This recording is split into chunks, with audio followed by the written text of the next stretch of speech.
So the whole month of April is National Welding Month, and something that I always like to talk about with welders, and if you're a welder, you could probably go to lunch with a ton of other welders and talk about the same thing for 10 hours, but what was the hardest weld that you ever made? So drop it in the comment section below, whether on YouTube or TikTok or Facebook. Let us know the hardest weld that you ever made in your welding career.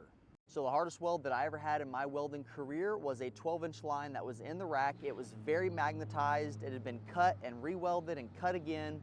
And so this is when we showed up, our shift did, and wrapped leads around it, welded a bunch of dogs on it, tried to get it demagnetized, wasn't able to get it demagnetized, had to purge it in a tight spot. It was a T, so couldn't get a good purge, magnetized, the root kept falling out on the bottom, and I spent most of the shift trying to just put the bead in on this root.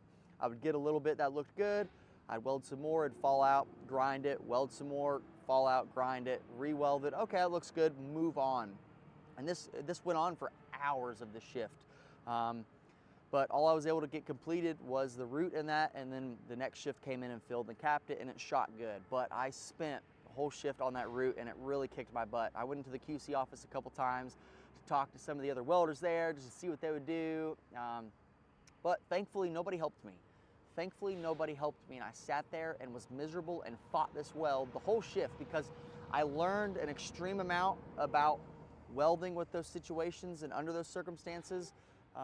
And then also it just made me more independent as a welder. They gave me advice and whatnot, but I was, the one up there making the weld. So again, with National Welding Month, drop your hardest weld in the comments or the craziest weld story that you have. We're really curious, and we'll be commenting back on these.